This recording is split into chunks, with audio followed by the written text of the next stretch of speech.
Soyez les bienvenus dans 28 minutes. Bonsoir et bonsoir mes camarades. Bonsoir Elisabeth. L'actualité internationale, c'est la Chine qui voudrait bien rimer avec câline, alors que les visées impérialistes de Donald Trump et ses menaces douanières exorbitantes affolent les Européens. Hier, au Forum économique mondial de Davos, le vice-premier ministre chinois a présenté son pays comme le partenaire de tous et non pas un adversaire.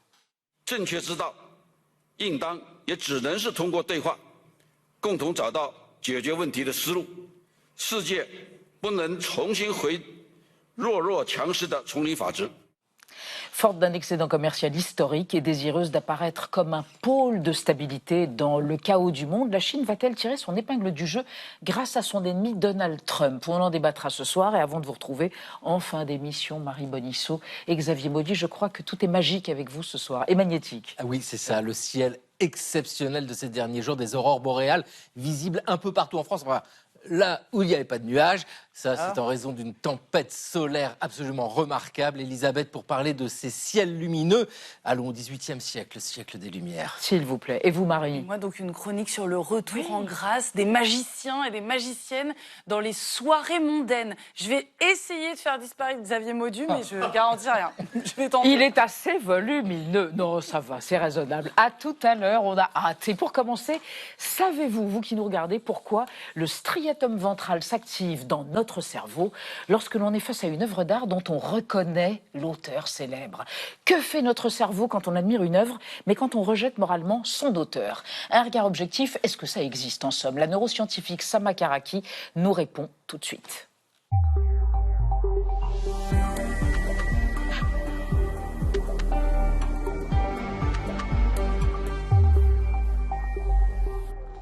Sama Karaki, bonsoir. Je vous présente Anna Ndiaye et Benjamin Sportouche. Bonsoir. Vous faites paraître Contre les figures d'autorité aux éditions Rue de l'Échiquier.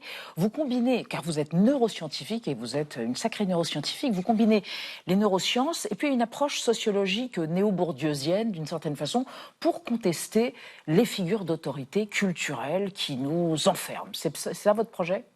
Oui, alors c'est de montrer que le dilemme, il est, je dirais, neuroculturel. Ça veut dire que notre architecture neuronale a besoin de balises cognitives en quelque sorte, c'est-à-dire quand on est saturé de propositions, de sollicitations, mais aussi quand on est dans l'incertitude, on s'accroche à des figures d'autorité que finalement les institutions érigent. Donc c'est en cela que la question du goût devient à la fois cognitive que politique. Absolument. On va développer ça après votre profil idéal réalisé par Gaël Legras.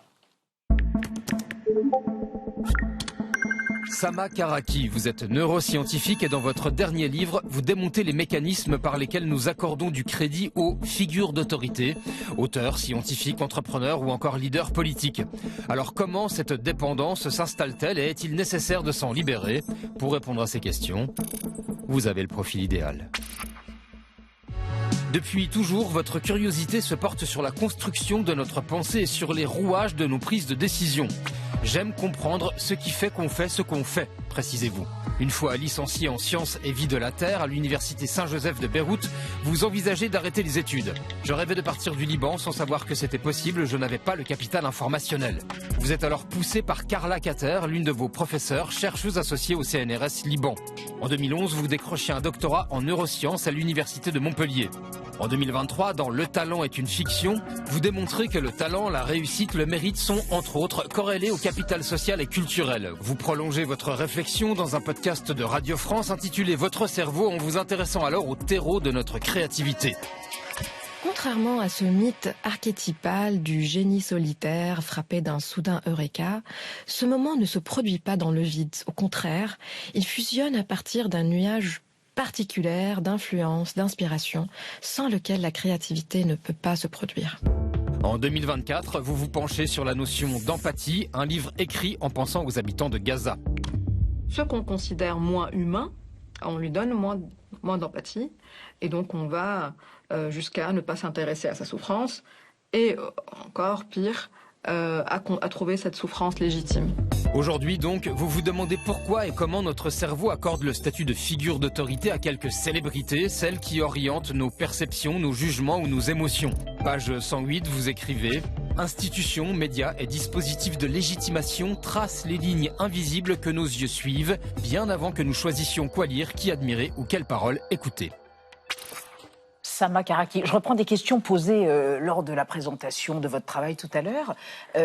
Pourquoi est-ce que c'est le striatum ventral qui s'active dans le cerveau quand on regarde une œuvre signée par un artiste célèbre et qu'on reconnaît cette œuvre ? Qu'est-ce qui se passe ? Sans tomber dans un réductionnisme biologique qui renvoie à des zones du cerveau, notre fonctionnement, quand on analyse un peu ce qu'on appelle la récompense, on regarde des circuits de la récompense, le système, le striatum, il en fait partie. Donc en fait, c'est un corrélat en quelque sorte neuronal de notre plaisir esthétique. Et en fait, on réalise que quand une œuvre est signée, quand un film est présenté comme étant réalisé par des cinéastes primés, il y a une forme d'amplification du plaisir qui est observée à travers une suractivation du striatum. Voilà, c'est comme si c'est un psychostimulant parce que en quelque sorte la notoriété que la figure des auteurs connus nous procure une forme d'anticipation du plaisir. Donc on se sent comme si en fait on a confiance en ce qu'on va vivre esthétiquement. Qu'est-ce qui se passe quand on admire l'œuvre d'un artiste, mais qu'on a du mépris pour ce qu'il représente moralement ? Dans quel type de dissonance cognitive se retrouve-t-on, quoi ? Alors la dissonance, elle se produit parce que nous avons une forme de conflit entre un désir de pureté esthétique et l'exigence morale qu'on a envie d'avoir. On peut des fois avoir l'illusion qu'on peut séparer en quelque sorte notre admiration et c'est ce ou qu'on notre dit parfois, je appréciation. sépare l'homme de l'œuvre. Voilà. Sauf que dans le cerveau, ces circuits sont intriqués et l'expérience esthétique se trouve polluée en quelque sorte par le rejet moral que nous avons. Donc on rationalise. On rationalise pour résoudre cette dissonance. Et les stratégies, par exemple, d'attribuer aux figures de génie comme si leur transgression peut leur permettre d'être provocateurs, ce qu'on d'ailleurs on a entendu après des propos de Brigitte Bardot, par exemple, propos racistes qui étaient en quelque sorte légitimés par son statut d'icône. Qui non seulement excuse la faute, mais en quelque sorte la renvoie à une forme de transgression authentique, sincère chez ces figures d'autorité. Alors pour montrer que notre libre arbitre est faussé, vous prenez l'histoire d'Anne van Meegeren, qui est donc un peintre, et des faux Vermeer. Vous pouvez nous expliquer ? L'histoire est dingue. Alors oui, dans l'histoire des arts, il y a eu plusieurs faussaires qui ont présenté des œuvres comme étant des œuvres de Vermeer dans ce cas et qui ont en fait été admirées, dans lesquelles on a trouvé de la profondeur, parce que aussi on peut tomber quand on admire l'auteur ou l'artiste dans ce qu'on appelle le biais d'intentionnalité, c'est qu'on va voir son intention et sa vision dans l'œuvre qu'on est en train d'observer. C'est pour ça d'ailleurs que le plagiat nous indigne, parce que d'un coup cette relation, cette croyance s'effondre. Et donc quand on apprend que ce sont de fausses représentations ou copies du travail de Vermeer, il y a en fait l'absence de ces intentions de cet artiste n'est plus là. Et donc l'œuvre, elle devient d'un coup banale. Et on sent des intérêts si on la critique, c'est ça ? Voilà, elle devient en tout cas moins profonde et moins intéressante, ordinaire, parce qu'elle n'est plus habitée par l'intention de l'artiste, de cette figure de l'artiste sacré. Figure charismatique, c'est ça, que représentait Vermeer. Habité par une profondeur. C'est ça, le génie solitaire, comme vous dites. Alors, on va évoquer avec vous, Sama Karaki, et avec Anna, le fait qu'Internet et plus globalement les réseaux sociaux proposent à des fans, que ce soit des cinéphiles, des gens qui lisent, un espace où ils collaborent ensemble et où ils se livrent à la critique sans passer par le relais traditionnel de la critique. Exactement, Letterboxd, c'est le nom d'une plateforme participative de cinéphiles du monde entier. Elle existe depuis le Covid-19 et en 5 ans, elle est devenue le nouveau baromètre du cinéma.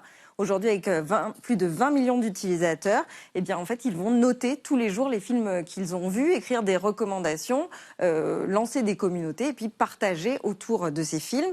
Et du côté de la littérature, TikTok a aussi permis de faire émerger de nouveaux genres, de nouveaux talents, avec le hashtag BookTok et ses milliards de vues. Ici, donc, même principe, pas de critique littéraire, mais des influenceurs qui partagent leurs recommandations en vidéo. Est-ce que vous pensez que ce genre de plateforme de recommandation entre pairs, ça peut permettre de contourner un système dominant et donc des figures d'autorité ? Alors, de sortir du halo institutionnel, c'est déjà intéressant, mais après, il ne faut pas oublier que la société nous habite, que les institutions nous habitent. Donc, le halo qui entoure certaines figures de ce qu'on considère comme étant un art légitime, un art alternatif, un art intéressant, en fait, on vit notre cerveau, et il est façonné aussi par ce qui est considéré comme étant beau. Donc, le beau n'est pas universel, et il répond, même quand on se croit libre, avec un goût libre, on est habité aussi par ce qui à une époque donnée, peut être considéré légitime. Par contre, ce qui est intéressant ici, c'est qu'il y a une pluralité de voix. Et cette pluralité permet de négocier le goût. Et donc de se conformer à d'autres figures. Et c'est en cela que ça peut être plus Et dites, avec l'émergence de l'intelligence artificielle, les choses vont changer aussi, non? C'est-à-dire qu'il y a une diversité d'auteurs, tout le monde peut créer, et finalement, il y a moins de figures d'autorité, ou en tous les cas, elles sont plurielles, non? Quelque part. Alors, les algorithmes, ils suivent le même principe de notre besoin d'autorité, de notoriété. Donc, on n'y échappe jamais, en fait. Alors, en fait, c'est pas qu'on n'échappe pas à la figure de l'autorité, on peut échapper à la sacralisation de ces figures.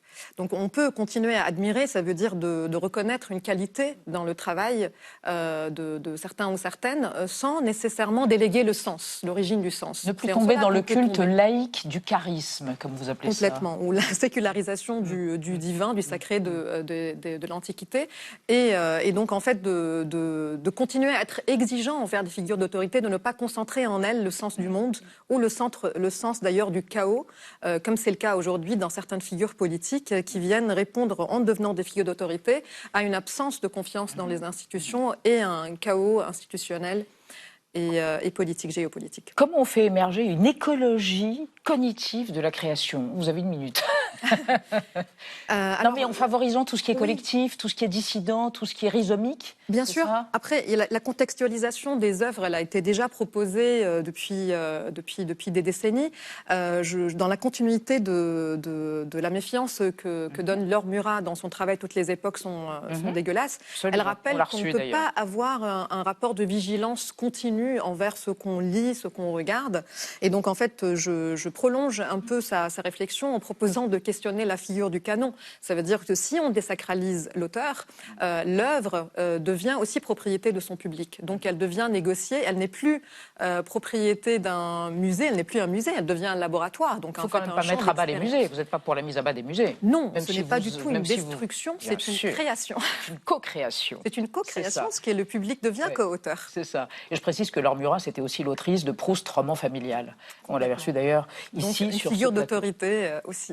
Une figure d'autorité, mais peut-être un génie créateur aussi, à sa façon. Qu'on peut admirer sans déléguer notre création de sens. Très bien. Sama Karaki, contre les figures d'autorité, et c'est un pamphlet stimulant, c'est le moins qu'on puisse dire, et c'est aux éditions Rue de l'Échiquier. Voilà, merci d'être venu dans 28 minutes. Et on passe à notre débat on va évoquer quelques figures d'autorité, un débat sur le rôle de la Chine, deuxième puissance mondiale, face aux États-Unis, dirigé par Donald Trump dans le jeu de Go, auquel se livre Xi Jinping pour dominer le commerce mondial et étendre ses routes de la soie terrestre ou arctique. L'imprévisible Trump est-il ironiquement son meilleur allié?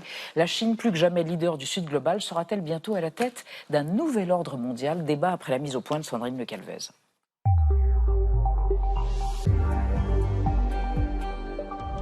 Davos à l'heure américaine. À peine arrivé en Suisse au Forum économique, Donald Trump a évoqué sa nouvelle obsession, le Groenland. And now what I'm asking for is a piece of ice. We need it for strategic national security, and Ireland is actually part of North America. That's our territory. Donald Trump assure vouloir le Groenland pour court-circuiter la Chine qui voudrait s'en emparer. Pékin rejette ces accusations. Allié du Venezuela et de l'Iran dans le viseur de Trump, la Chine s'est élevée hier à Davos contre le président américain dans une déclaration mesurée. Le monde ne peut pas revenir à la loi de la jungle où les forces attaquent aux faibles. Plus le président américain tempête, et plus la Chine apparaît comme un pôle de stabilité. D'autant que ces derniers mois, Pékin a su tenir tête à Donald Trump en pleine guerre des taxes douanières. Si les États-Unis persistent, la Chine se battra jusqu'au bout. Résultat, la Chine, obligée de privilégier de nouveaux marchés pour éviter les taxes américaines, a enregistré un excédent commercial record et l'objectif de croissance a été atteint.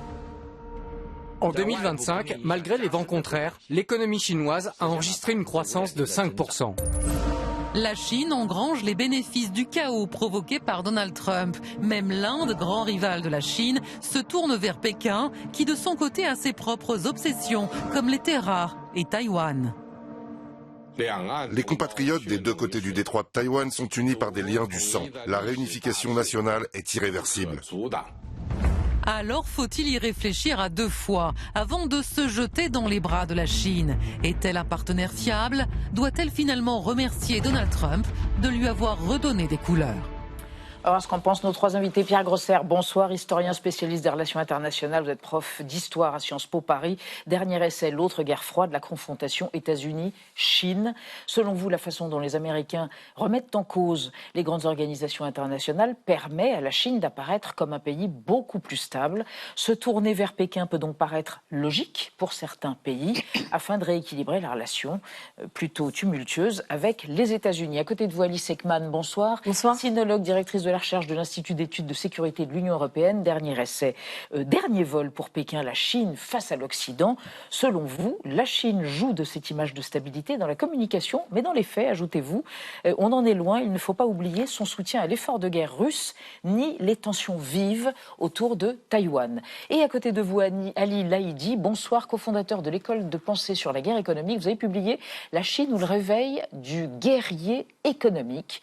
Et vous considérez que d'un point de vue strictement juridique, la Chine est en effet devenue un partenaire commercial plus fiable que les États-Unis, mais l'Europe doit arrêter de penser qu'elle devrait pencher d'un côté ou de l'autre. Elle doit défendre son propre modèle. On verra comment au cours du débat, mais d'abord, Benjamin, le chiffre du jour. Oui, un chiffre astronomique. La Chine a enregistré un excédent commercial de près de 1200 milliards de dollars en 2025. C'est historique, ce record est d'autant plus étonnant qu'il intervient donc l'année où Donald Trump a décidé de taxer davantage les importations chinoises, même si les taux, il faut le préciser, n'ont eu de cesse de changer. Finalement, la Chine s'en sort bien. Pierre Grosser, elle n'a pas souffert de cette guerre commerciale. On va me dire qu'elle a su en tirer profit.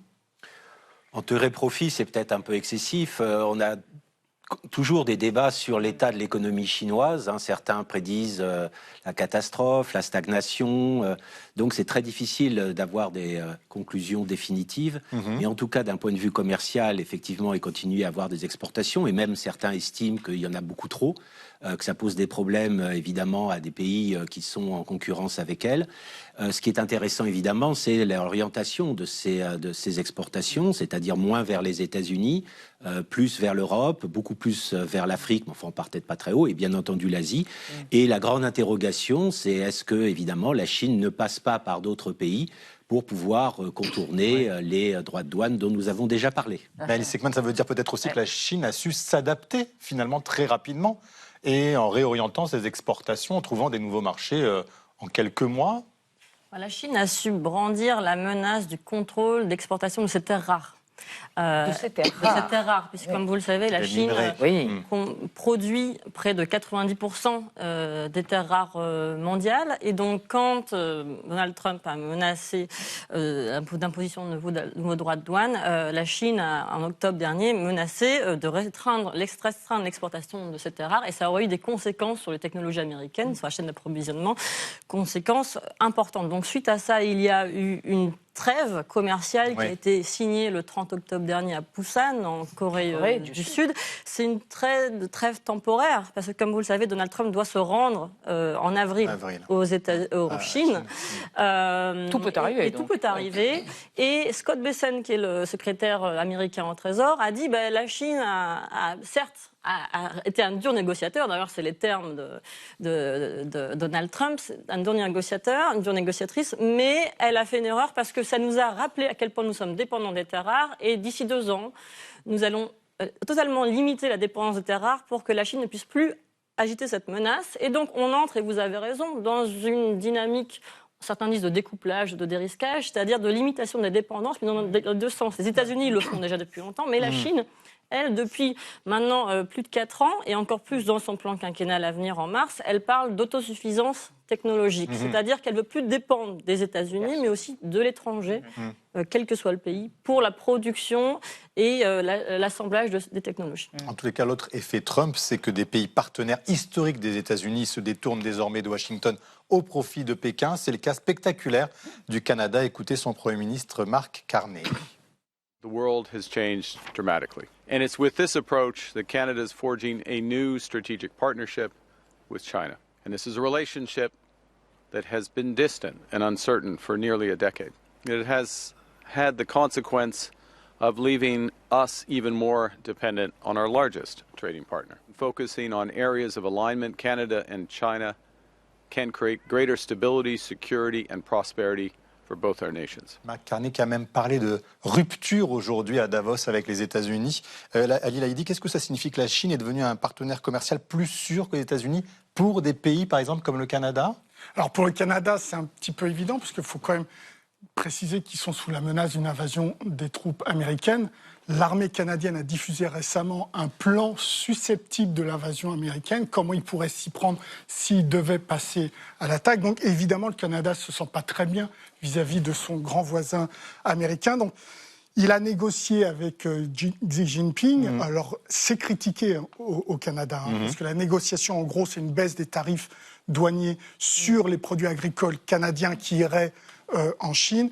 Et en contrepartie, évidemment, c'est la pénétration des automobiles électriques chinoises, 49 000 par an, ce qui est énorme, et ce qui annoncerait, dans certains États canadiens, la fin de leur industrie automobile. Donc, on n'y est pas encore, il y a des interrogations, et c'est le cas pour le Canada, c'est le cas aussi pour nous, on réfléchit, on a des dangers, on a des menaces, etc.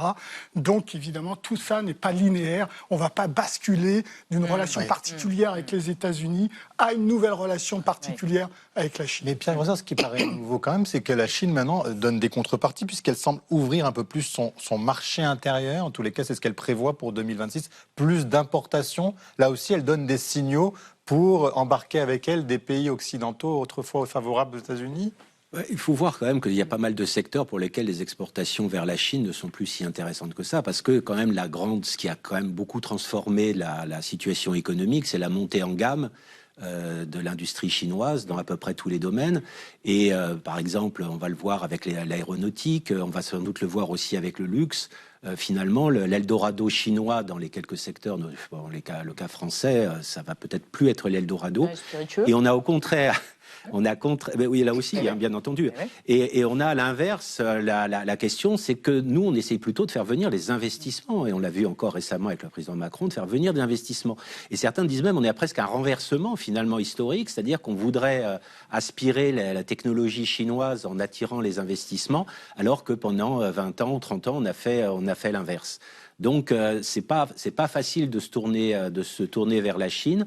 On n'a pas énormément d'atouts pour rentrer dans ce marché et c'est pour ça aussi qu'on commence on essaye de signer le Mercosur, avec l'Inde ou avec d'autres, parce que on va pas se jeter dans les bras de la Chine. Alors on va évoquer avec vous trois et avec Anna la réputation de la Chine, stabilité, îlot de stabilité ou pas, selon un institut. Oui, selon le dernier sondage d'opinion du Conseil européen pour les relations internationales, c'est un think tank pan-européen, le Make America Great Again serait en train de peut-être se transformer en Make China Great Again. Dans les pays qui ont été interrogés, 15 pays européens, 7 non européens, la majorité regardée des répondants estime que l'influence mondiale de la Chine va indéniablement augmenter dans les 10 prochaines années. Mais surtout, de plus en plus de pays perçoivent la Chine à la fois comme un allié, mais aussi comme un partenaire indispensable. Et ça, c'est le cas notamment des pays du Sud global, l'Afrique du Sud, le Brésil, l'Inde, mais aussi la Russie. Ces pays considèrent d'ailleurs que leurs relations avec Pékin vont se renforcer dans les 5 prochaines années. Ça ne veut pas dire pour autant que les États-Unis sont sur la touche. Au contraire, plus de 3/4 des Indiens considèrent les États-Unis comme un allié et un partenaire fiable. Et de la même façon, plus de la moitié des Brésiliens et 48% des Sud-Africains souhaitent, eux, renforcer leurs liens économiques, stratégiques avec les États-Unis au cours des 5 prochaines années. Le seul point où on voit que la politique menée par Donald Trump montre quelques signes de faiblesse, c'est que l'opinion mondiale, depuis son arrivée au pouvoir, est passé d'un accueil favorable à une critique généralisée. Alice Ekman, est-ce que ça, pour Xi Jinping, c'est du pain béni ? Oui, même si les relations bilatérales se font notamment en contexte non démocratique par les dirigeants et pas par la population, qui pèse parfois moins dans la prise de décision. Et je pense notamment, par exemple, à la Russie. Le rapprochement Chine-Russie est voulu au plus haut niveau. Et pas toujours d'ailleurs soutenu par toute la population, même si on n'a pas vraiment la visibilité qu'on aimerait avoir en tant que chercheur. Ce que je voudrais dire, c'est quand on voit les pays qui ont été listés, la Chine a beaucoup investi au sein des BRICS, et notamment des BRICS+, qu'elle a élargi avec succès. Elle a conduit récemment d'exercices militaires conjoints avec certains d'entre eux, y compris l'Afrique du Sud. Elle conduit régulièrement d'exercices militaires conjoints avec la Russie, notamment dans la région Asie-Pacifique. Et elle se tourne réellement aujourd'hui vers ce qu'elle appelle, elle, le Sud global. Je sais que cette expression est contestée, mais la Chine l'adopte pleinement. Encore dans le dernier discours de Davos hier, la Chine l'a mentionné. Et comme leader du Sud global. Oui, plus que ça. C'est pas nouveau. Hein. Non, mais sur les non-alignés en 55, ils voulaient être les leaders avec Zhou Enlai et Mao. Donc c'est pas tellement nouveau. C'est un travail de fond. Mais il y a eu ce qui est intéressant, c'est qu'il y a eu quand même une période où la Chine se positionnait plus comme telle, parce qu'elle n'avait pas les moyens de le faire, parce qu'elle n'avait pas cette statut de puissance économique, deuxième puissance économique mondiale, mais aussi elle n'avait pas l'ambition de le faire. Et ce qui a vraiment marqué un tournant, et en partie avec un écho avec l'ère maoïste, c'est l'arrivée de Xi Jinping en 2012 à la tête du parti. Et depuis notamment 2018, il parle d'élargir le cercle d'amis de la Chine en s'adressant à des pays qui partagent un positionnement ouvertement anti-occidental.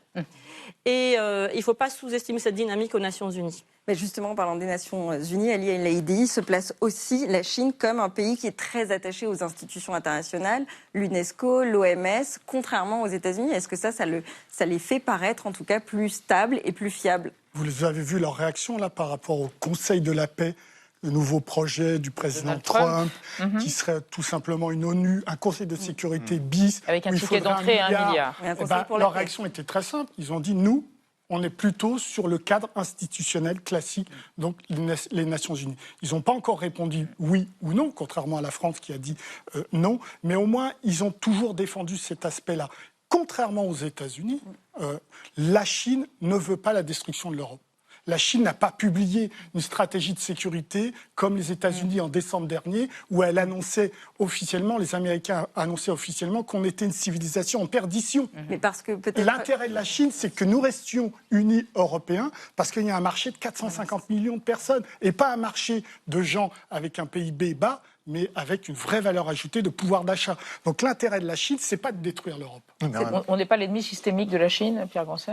Non, je voulais juste revenir sur les Nations Unies, parce que c'est vrai que c'est un enjeu important. La Chine se présente comme la puissance stable qui défend les institutions internationales, parce qu'ils sont très attachés à la charte des Nations Unies de 1945, qui est en fait assez conservatrice, notamment sur les questions des ingérences internationales. Et avec la Russie, ils défendent justement cette idée. Et d'ailleurs, c'est la rhétorique qu'on entend depuis un moment que finalement la Chine, nationaliste certes, a été la première à signer la charte des Nations Unies. Donc parce que c'est finalement la souveraineté. Et on estime en Chine que ce qui s'est passé depuis 89-90, les interventions, les questions de droits de l'homme, les ingérences, etc., c'est quelque chose d'extrêmement négatif. Moi, je suis j'ai quelques doutes sur le fait que la Chine veuille vraiment dominer aux Nations Unies. On a l'impression que l'enthousiasme de la Chine pour les Nations Unies, où elle prenait un certain nombre de postes, on pensait qu'elle participait beaucoup aux opérations de maintien de la paix des Nations Unies, on pensait qu'elle allait en prendre la direction. On a l'impression maintenant que ça s'est quand même un peu refroidi, même si, encore une fois, elle veut avoir un rôle important, mais elle multiplie finalement ce qui a été dit, tout un tas de forums avec des pays du Sud. Elle lance de grandes idées sur la gouvernance, la sécurité, le développement, la civilisation, etc., etc.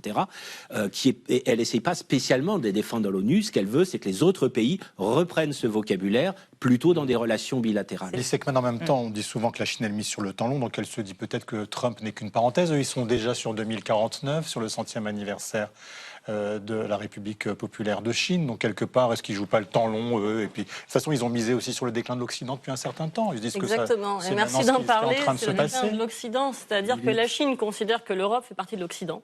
encore aujourd'hui. Elle considère que les tensions transatlantiques actuelles sont du pain béni et source d'opportunisme et d'opportunité. Et elle cherche à diviser pour mieux régner au sein de l'Union européenne. C'est évident. On a des éléments, elle favorise les relations bilatérales, elle prépare assez peu les sommets UE-Chine, notamment le dernier, on va voir le prochain.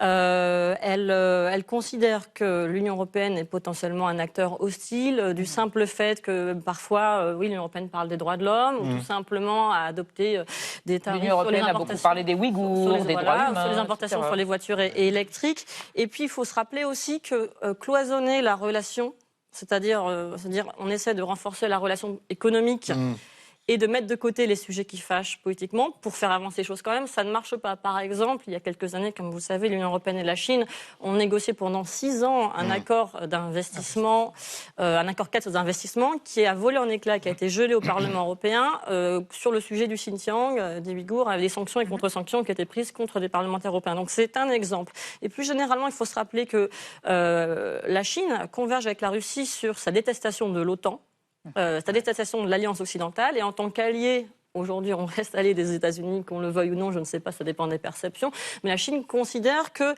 nous sommes une puissance à marginaliser. Et ça c'est important de l'avoir en tête parce que la Chine joue à long terme, vous avez raison, la diplomatie du nombre, aux Nations Unies, mais pas uniquement, c'est vrai, en multipliant les forums et les investissements de la gouvernance mondiale, pour se dire à terme, à l'horizon 2049, il faut qu'on soit numéro 1 dans tous les domaines pour dépasser les États-Unis, diplomatiquement, technologiquement, militairement, institutionnellement, normativement. Mais pour ce faire, nous ne pouvons pas faire ça tout seuls. Il faut que nous ayons le soutien de partenaires et d'un nombre de partenaires qui dépasse en nombre le nombre de pays occidentaux. Et c'est donc un rapport de force qu'elle cherche à établir, que l'on doit observer comme tel et qui ne dépend pas de l'administration Trump. Parce que la Chine avait déjà cette stratégie lorsque Joe Biden était au pouvoir. Et vous avez raison de le rappeler, c'est une stratégie de très long terme. Vous évoquiez une prééminence technologique, économique et militaire. Justement, c'est notre archive. Regardez, elle semble jouer la carte de la modération, la Chine donc, mais elle montre ses muscles. C'était en septembre dernier, lors d'un impressionnant défilé militaire à Pékin. Un défilé millimétré d'une armée qui compte 2 millions d'hommes. Pendant plus d'une heure, soldats, chars, drones, missiles et avions se sont succédés sur l'avenue de la paix éternelle pour célébrer les 80 ans de la fin de la Seconde Guerre mondiale. Une démonstration de force devant une vingtaine de chefs d'État étrangers et un grand coup diplomatique pour la Chine, comme une marque de sa puissance après avoir accueilli un sommet régional des dirigeants eurasiatiques. Aux côtés du président Xi Jinping, 2 invités particulièrement remarqués, le dictateur nord-coréen Kim Jong-un, qui n'avait pas quitté son pays depuis 2023 et ne s'était jamais affiché avec autant de chefs d'État, et Vladimir Poutine. Alors que Pékin et Pyongyang sont accusés de soutenir financièrement et militairement Moscou dans sa guerre en Ukraine, c'est surtout cette image des 3 dirigeants réunis qui aura marqué ce défilé. Pierre Grosser, Pékin n'a pas beaucoup réagi sur le Venezuela ni sur l'Iran avec les derniers événements, mais en même temps, elle montre sa force tout de même. Le 3 septembre, c'était vraiment pour rappeler, parce que c'est maintenant le nouveau discours, et qui est en partie justifié quand même, que la Chine a eu un rôle très important dans l'histoire de la Deuxième Guerre mondiale et dans la victoire des Alliés. Mais là, ce qui est assez intéressant, parce que vous avez parlé de la démonstration de force militaire, c'est qu'une des interprétations chez certains Américains, c'est qu'effectivement, cette passivité sur le Venezuela, enfin, il y a eu quand même des discours, hein, mais il n'y a pas eu d'action, évidemment, militaire sur l'Iran de cette manière-là, montre que finalement, c'est les États-Unis qui sont très largement la puissance militaire numéro 1, et que la Chine, malgré tout ses missiles et autres, ne peut pas faire grand-chose en dehors de cet espace. Alors évidemment, la Chine n'a pas encore une stratégie qui va au-delà de cette région d'un point de vue militaire, puisque l'objectif, c'est quand même autour de Taïwan, de mer de Chine du Sud, etc. Mais bien entendu, l'idée que la Chine était le grand allié de l'Iran était aussi très excessive. Il n'y a pas une dépendance considérable à l'égard du pétrole iranien. L'Arabie Saoudite est aussi un des grands amis de la Chine. Donc, si vous voulez, il ne faut pas imaginer que finalement, ils ont abandonné leur super allié. Ce n'est pas du tout ça. Mais d'ailleurs, la Chine n'a pas signé d'accords bilatéraux avec des pays de sécurité. Ils n'aiment pas ça. Ils ne veulent pas avoir ça, ils n'aiment pas du tout être engagés par des accords de sécurité. Donc, ils restent encore sur... C'est-à-dire qu'ils veulent avoir les mains libres dans leur conquête, quelque part, à pas feutrer, mais ils sont toujours dans cet impérialisme-là. Alice Ekman, quand les Chinois voient la volonté expansionniste, annexionniste de Donald Trump par rapport au Groenland, est-ce que ça fabrique une sorte de blanc-seing par rapport à Taïwan précisément ou pas ? Non, je ne pense pas que ni ce qui se passe au Venezuela, ni ce qui se passe au Groenland va servir de marqueur ou d'exemple, ni même de contre-exemple pour la Chine et Taïwan, qui a sa propre stratégie. Il faut se rappeler que Pékin considère que Taïwan est une question intérieure. Et donc, il considère que l'expansionnisme ou les actions extérieures des États-Unis sont incomparables. Et la stratégie de Xi Jinping est plutôt une stratégie ciblée au sein de la population taïwanaise. On pourrait en parler pendant longtemps. Mais la Chine a beaucoup condamné le Venezuela. L'action américaine au Venezuela, elle condamne très fortement, y compris aux Nations Unies, en parlant d'hégémonisme américain, que c'était les États-Unis qui créaient le chaos. Elle a aussi beaucoup soutenu le régime iranien actuel. Elle continue à le faire dans ses discours, notamment il y a quelque temps lors des frappes israéliennes et américaines. Et elle s'oppose à ce qu'elle considérait des révolutions de couleur fomentées par l'Occident ou des changements de régime à travers le monde. Ouais. Et en 2023, elle a signé un accord pour lutter avec la Russie, un accord bilatéral pour lutter ensemble contre les révolutions de couleur. Alors, avant tout sur leur territoire, mais bien sûr, il y a cette vision de rivalité systémique qui est en place. Alors, la Chine, aujourd'hui, a perdu beaucoup d'intérêt au Venezuela, mais c'est vrai qu'on est aujourd'hui dans un soutien très marqué à certains gouvernements et qui va se renforcer, à mon avis, par des actions. Ali Laïdi, mais tout de même, la loi du plus fort de Trumpiste, elle arrange aussi Pékin, non ? Qui continue à pratiquer des exécutions. La morale en politique, qu'elle ne soit plus aussi haut qu'elle l'était, ça peut arranger la Chine aujourd'hui. Une chose, c'est très sûr, c'est que plus Trump sera impérialiste, plus il foulera aux pieds le droit international, plus ça donnera du grain à moudre à Moscou et à Pékin pour faire ce qu'ils ont envie de faire. C'est très clair et c'est pour ça qu'aujourd'hui, un certain nombre de grands présidents, de chefs d'État à Davos ont parlé de la fin d'un monde. C'est clair que c'est la fin d'un monde, celui qui a été construit en 1945, qui repose sur le droit international. Donc on rentre là très clairement dans un inconnu. Il ne reposait pas tant que ça sur le droit international quand même après 1945. Oui, en plus c'était des puissants et puis qui ont quand même utilisé la force de temps en temps. Merci à tous les trois d'être venus débattre. On va rester dans l'actualité vue par Xavier Mauduit, Marie Bonisseau. Alors une actualité magique et magnétique, vous allez voir. On va évoquer les aurores boréales visibles hier en France, Bretagne, montagne, du fait d'une tempête solaire phénoménale. Et puis des magiciens qui ont de plus en plus la cote aux États-Unis et à New York. Mais d'abord, le mot vedette du jour, c'est un acronyme SLS, Space Launch System, du nom d'une fusée géante que la NASA va envoyer vers la Lune. C'est entendu. De la fusée SLS. Ça, c'est le SLS. Another SLS rocket. Qu'est-ce que ça veut dire? Exactement ce que ça dit. Merci de m'en dire un peu plus. Entendu. La vie secrète des mots vedettes. SLS, acronyme anglais de Space Launch System, traduisible par système de lancement spatial, désigne la fusée lunaire géante orange et blanche de 98 mètres de haut de la NASA qui doit assurer le prochain voyage américain vers la Lune. Samedi 17 janvier, la fusée SLS a rejoint le pas de tir pour un décollage prévu dès le 6 février. La fusée SLS, développée par un avionneur ouest-américain depuis 2011, est le marteau de l'espace qui doit enfoncer le clou américain dans le cercueil spatial chinois. Soit, dans les mots de l'ex-patron de la NASA par intérim, nous allons remporter la deuxième course à l'espace contre les Chinois, retourner sur la Lune, installer un camp, une base. Le SLS doit amener des capsules Orion vers la Lune dans le cadre de 3 missions Artemis. Déesse grecque de la chasse, mais aussi de la Lune. D'abord à vide, effectué fin 2022, puis en version habitée mais sans alunissage, c'est la prochaine, et avec débarquement sur le pôle lunaire sud, théoriquement vers fin 2028. Lors de la future mission Artemis 3, le SLS devra conduire 4 astronautes en orbite terrestre depuis la Floride avant de tirer sa révérence. Un deuxième module propulseur les poussera vers un énorme vaisseau spatial vide qui aura été placé en orbite lunaire 6 jours plus tôt et qui emmènera 2 d'entre eux sur la Lune ferme pendant 6 jours et demi. Si la NASA imagine faire du SLS un super cargo de l'espace pour acheminer sur la Lune un avant-poste de la conquête martienne, le président imagine son remplacement par les fusées low cost de ses obligés et décide de sabrer le budget de l'agence de 24% en 2026. Un petit pas pour l'homme d'argent, un tout petit pas vers les petits hommes verts. Merci Thibaut Nolte et on se dirige à grands pas vers vous. Marie Bonisso et Xavier Mauduit, c'est l'heure de vos chroniques. Alors, on commence avec vous, Xavier. Une tempête solaire a frappé notre planète. C'était la plus importante depuis 2003, je crois. C'est ça. Et elle a provoqué des aurores, pas des horreurs boréales, des aurores boréales sublimes, observables presque partout en France, quand il n'y avait pas de nuages.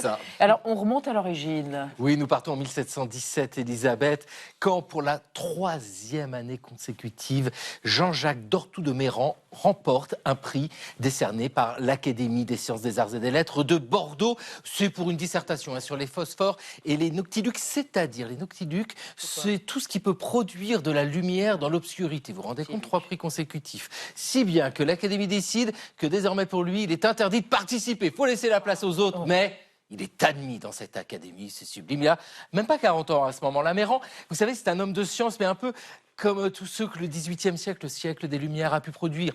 Quand il arrive à Paris, il fréquente le salon de Madame Geoffrin, avec ici tous les beaux esprits de son temps. Et lui s'intéresse au baromètre, aux glaces, à la propagation du son, aux étoiles et donc aux aurores boréales. Alors, bien sûr, les aurores boréales, c'est pas quelque chose d'anodin.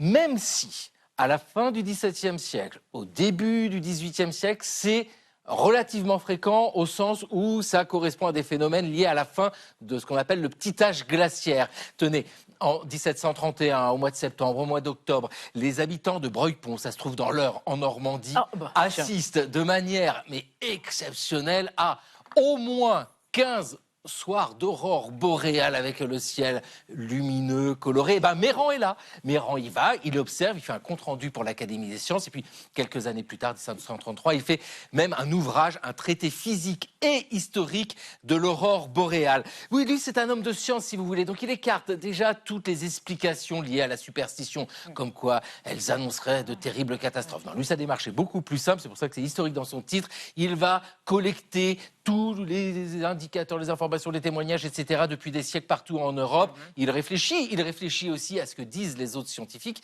et notamment au XVIIe siècle, Edmond Halley, l'homme de la comète, c'est celui-là, l'astronome britannique, qui expliquait les aurores boréales par un magnétisme terrestre. Vous voyez, ça vient de la Terre. Non, dit Méran, pas du tout.